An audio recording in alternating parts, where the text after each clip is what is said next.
Amit Paithankar joining us this morning. He's whole-time director and CEO of Waaree Energies. We're also speaking with Rupesh Sankhe, who was quoted in that report. He's Senior Vice President Research, Elara Capital, because we're just trying to get an overview on what really is happening in this space. Mr. Paithankar, let me start with you. You heard our report, which we've put together, on how definitely India is moving towards self-sustenance, Atmanirbharta, when it comes to this space. But dependent on components which are imported also from China are still pretty high. Can you talk us through that? No, first of all, Tamanna, thank you very much for having me here. Great report and a great initiative. A few important facts which are going to drive Atmanirbharta as far as India is concerned is the demand, which your report, by the way, captures very well. We talked about, I think Rupesh there said about 290 gigawatts of solar power, which will be functional by 2030. There is a goal of 1,800 gigawatts by 2047. So, of course, in the immediate term, there is a huge demand, and also in the long term, there is a big demand. Now, from a self-reliance perspective, we are making steadfast moves. If you see, 2 years ago, we were having module manufacturing and very, very little bit of cell manufacturing. Now cell manufacturing is already pushing 25 gigawatts, 30 gigawatts. And in a very short space of time, will keep growing.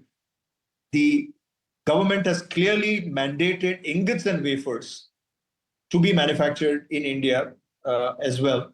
And there are going to be covers around ALMM for the same. So clearly, we are moving deeper into the value chain and encouraging manufacturing of all of these components within India. Rome is not built in a day, so it takes time. And I think the government is also giving industry the time to come up to speed. I would say in the next 3 to 5 years' time, we will see a completely different India, which is self-reliant as far as the entire solar chain is concerned.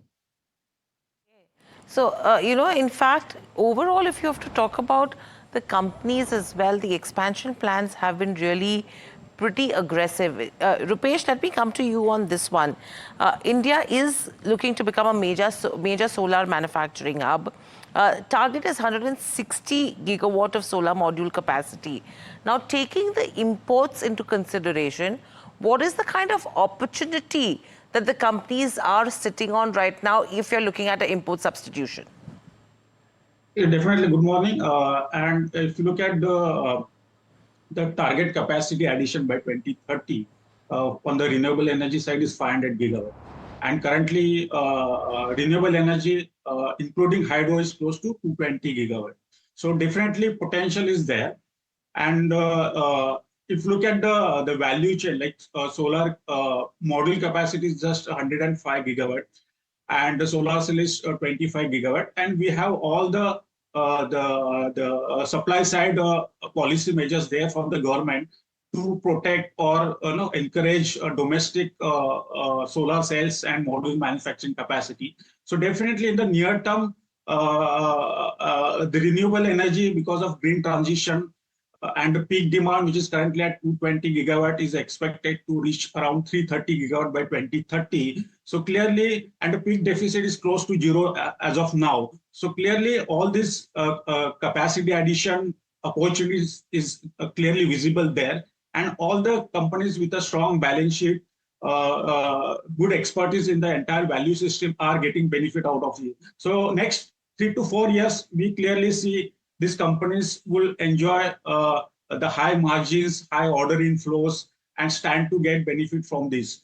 So the green transition is for next 15, 20 years. And we are, all these companies are increasing capacity to grab this opportunity. So clearly, there is advantage for all these solar eco value system players like the companies which have announced the capacities recently. Rupesh, you talked about a 15 to 20-year outlook till this PLI schemes come into place. GST cuts have just happened for these modules. ALMM schemes also give more importance to domestic manufacturers. What about in the here and now? I mean, we have Waaree Energies here, but if you look at that space, some of their businesses in the US, some impact over there of tariffs, and these are huge capacities which will take time to come on board. What would you say on, these companies from an investor perspective and from the stock price perspective? So definitely we have measures like a domestic content requirement. Also, we have ALM place for modules and sales. So clear is there is protection from the government side. And already we have a BCDs in place for solar cells and modules. So there is a protection, and all these are applicable for government projects. And if you look at the private open access, capacity is not there. So largely all these government projects, utility scales has to take solar cells and modules from the domestic, the ALM players. So these companies which has already identified by the government, by MNRE, to source modules and sellers. So they have a clear advantage here as of now. And if you look at the demand, this year we are expecting around 45 gigawatt kind of a solar modules demand.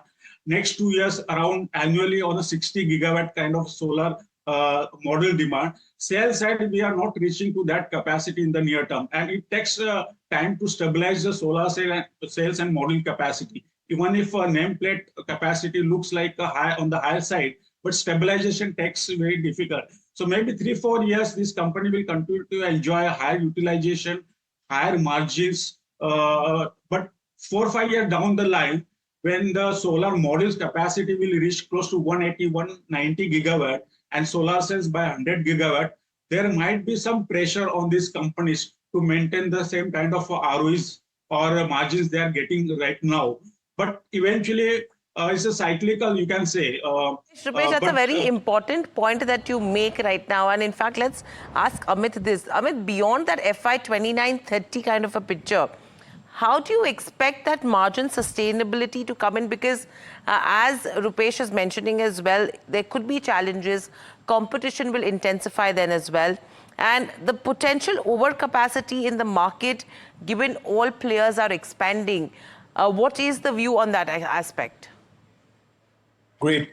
Well, first of all, let me comment. Hiral, thank you very much for the question. Let me first comment on what Tamanna talked about the US market and potential impact of tariffs. The way in which the legislation is structured in the US, Waaree is not affected by the tariff structure. And that is the reason for that is essentially we are in a position to manage our supply chain in such a way that tariffs do not affect us. And manufacturing in the United States is an extremely important step towards that. So like I have discussed with you earlier as well, we have 1.6 gigawatts of manufacturing in our Texas facility already, which is very shortly going to be ramped up to 3.2. And recently we have acquired assets of a company called Meyer Burger, which takes the overall total to over 5 gigawatts. So all of that taken together, I think the strategy should be such that it takes care of all the geopolitical headwinds that you might potentially face. In terms of competition and headwinds thereof, the overall demand is what we will need to look at. And the overall demand is extremely robust. Like we said, from the current 120 gigawatts of solar, we have to reach about 230, 250 gigawatts in the next few years here. And so per year addition required is very high, number one. Number two, global demand itself is growing up. The US demand is very, very strong. And so is European Union and other parts of the world. And as India is making trade agreements across the world, it opens up different avenues as well. So the Indian market is important for us, and also the overseas market is important for us.